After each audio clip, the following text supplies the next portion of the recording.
शनिवार को गोवा में एक बड़ा हादसा हो गया। यहाँ के आरोपुरा के एक क्लब में बीती रात आग लग गई और इस आग लगने से 25 लोगों की जान चली गई है। अब भी 6 लोग जख्मी हैं और उनकी हालत भी गंभीर बताई जा रही है। लेकिन जिस तरह से ये हादसा हुआ, इसने कई सारे सवाल खड़े कर दिए हैं। सबसे पहला सवाल उठ रहा है इस क्लब के फायर सेफ्टी नॉर्म की। आपको बता दें कि फायर सेफ्टी नॉर्म का ये मुद्दा पिछले कई सालों से लगातार नाइट्स क्लब को लेकर उठता रहा है। आज से करीब 3 साल पहले मुंबई में भी एक क्लब के अंदर इसी तरह का हादसा हुआ था और उस वक्त ही ये सवाल उठे थे कि क्या नाइट क्लब जो है वो फायर सेफ्टी नॉर्म्स का इस्तेमाल कर रहे हैं या नहीं। और इसी तरह से अब गोवा में ये हादसा हुआ है। आपको बता दें कि इस हादसे के बाद जो गोवा की सरकार है वो फायर सेफ्टी ऑडिट करवाने की बात कह रही है, लेकिन इस हादसे के पहले फायर सेफ्टी ऑडिट क्यों नहीं किया गया, इसको लेकर सवाल उठ रहे हैं। मैं इस वीडियो में आपको बताता हूं कि आखिर जहां पर ये आग लगी वो इलाका कहां पर है और ये नाइट क्लब जो है वो कहां पर आता है। आप ये बात सुनकर हैरान हो जाएंगे कि ये नाइट क्लब जहां पर ये आग लगी वो चारों तरफ से पानियों से घिरा हुआ है और इसके बावजूद भी यहाँ पर इतनी बड़ी आग लग गई और 25 लोगों की जान चली गई और आग को समय पर काबू नहीं पाया गया। मैं अब आपकी स्क्रीन पर इस वक्त देख रहे हैं, मैं कट करके विजुअल्स भी लगा दूंगा और आप यहाँ पर देख सकते हैं ये बागा बीच का इलाका है। ये मैप में मैं दिखा रहा हूँ, ये बागा बीच का इलाका है और बागा बीच से जब हम बैक वाटर्स में अंदर जाते हैं तो यहाँ पर आपको ये जो क्लब है वो दिख जाएगा, bridge by Romeo Lane Goa.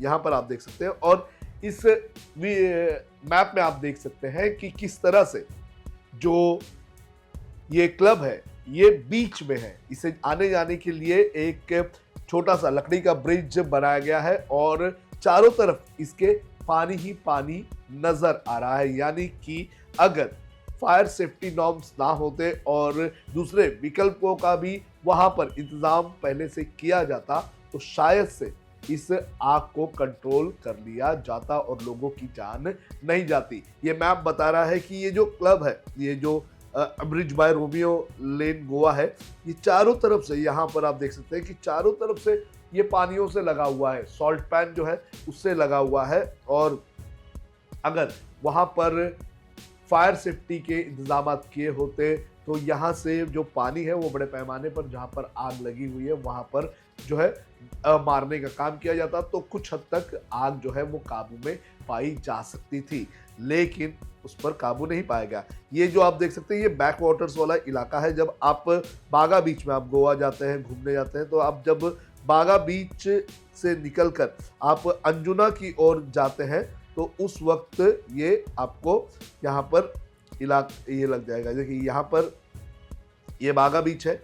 बागा बीच से जब आप अंजुना बीच के लिए, जो कि समुद्री इलाका है और पहाड़ से लगा हुआ इलाका है, वहाँ पर आप वहाँ की ब्यूटी देखने जाते हैं तो आपको इसी बैक वाटर वाले लेन से होकर गुजरना पड़ता है। और जब आप यहाँ से गुजरते हैं तो आपको ये जो नाइट क्लब है ये दिख जाता है। यानी कि एक लेन पर ही, ऐसा नहीं है कि ज़्यादा अंदर है। और यहाँ पर सबसे ज़्यादा ज़रूरी था कि फायर सेफ्टी नॉर्म का इस्तेमाल किया जाए, लेकिन फायर सेफ्टी नॉर्म का इस्तेमाल नहीं किया गया, जिसकी वजह से ये बड़ा हादसा हो गया है।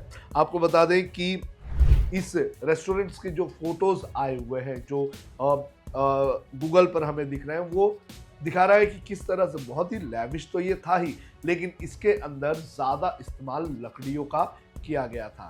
यानी कि लकड़ियों को जो है लकड़ियों से इस पूरे इस रेस्टोरेंट को बनाया गया था, इस नाइट क्लब को बनाया गया था। और इसी के चलते जब आग लगी तो लकड़ियों को और कपड़े की जो यहाँ पर पर्दे लगाए गए थे, उन सभी चीज़ों को आग ने तेजी से पकड़ लिया और फिर बाद में जाकर ये हादसा हो गया। जो जानकारी सामने आ रही है उसमें ये भी बताया जा रहा है कि शनिवार का वक्त था और यहाँ पर डीजे होता है और शनिवार को बड़े पैमाने पर लोग आते हैं। वीकेंड का टाइम होता है, लोग मोस्टली गोवा जो है वो फ्राइडेज को पहुँचते हैं और सैटरडे संडे जो है वो गोवा में रहते हैं। तो ऐसे में बड़े पैमाने पर यहाँ पर लोग आते हैं। लगभग 10 बजे के आसपास वो डीजे जो था वो भी शुरू हुआ था और धीरे-धीरे लोग यहाँ पर आ रहे थे। लेकिन लगभग 12 बजे के आसपास ये हादसा हुआ। इस हादसे की जो जड़ फिलहाल बताई जा रही है वो सिलेंडर ब्लास्ट में बताई जा रही है। सिलेंडर में ब्लास्ट होने की वजह से बेसमेंट में आग लगी। आग लगने के बाद ज़्यादातर जो जिन लोगों की जान गई है वो बताया जा रहा है कि वो होटल के स्टाफ थे। इसमें 3 लोग जो है 3 महिलाएं थी और बाकी जो है वो पुरुष कर्मचारी थे। और जो मेहमान आए हुए थे जो उस वक्त क्लब में खाना खाने या पार्टी करने आए हुए थे, ये लोग जो है वो ऊपर के डेक पे थे और वो लोग वहां से भागने में सफल साबित हुए। लेकिन अभी भी जो जानकारी सामने आ रही है वो ये बता रही है कि लगभग 3 लोग जो है वो इस टूरिस्ट जो है 3 टूरिस्ट की जान अभी तक गई है। हालांकि अब तक कोई ऑफिशियल इसमें जानकारी सामने नहीं आई है, लेकिन ये बताया जा रहा है कि 3 लोगों की मौत हुई है। गोवा में आपको बता दूं कि अब न्यू ईयर का समय आ रहा है, दिसंबर का महीना है, तो ऐसे में गोवा में बड़े पैमाने पे टूरिस्ट आते हैं। अभी से ठंडी का जब सीजन शुरू हो जाता है, अभी से लोग जो है वो छुट्टियों में जो है गोवा जाना शुरू कर देते हैं। तो ऐसे में सवाल सबसे बड़ा ये उठता है कि यहाँ के जो नाइट क्लब्स है क्या वो सेफ्टी नॉर्म्स का इस्तेमाल कर रहे हैं या नहीं कर रहे हैं। फायर सेफ्टी ऑडिट हुई है कि नहीं हुई है, ये अपने आप में बहुत बड़ा सवाल है, क्योंकि लाखों की संख्या में गोवा में अब न्यू ईयर के वक्त लोग जाते हैं। तो ऐसे में वहां पर फायर सेफ्टी के इंतजाम क्या किए गए हैं, ये सबसे बड़ा सवाल उठाया जा रहा है। अगर ये फायर सेफ्टी के बारे में अभी सोचा नहीं गया तो आने वाले दिनों में ऐसे और भी बड़े हादसे हो सकते हैं। मुंबई में हमने देखा था किस तरह से एक क्लब में आग लग गई थी और बड़े पैमाने पर लोगों की जान चली गई थी। अब उसी तरह का हादसा जो है ये गोवा में भी हुआ है और इसके वजह से भी 25 लोगों की जान चली गई है। अभी भी 6 लोग जो है वो इसके अंदर जख्मी बताए जा रहे हैं।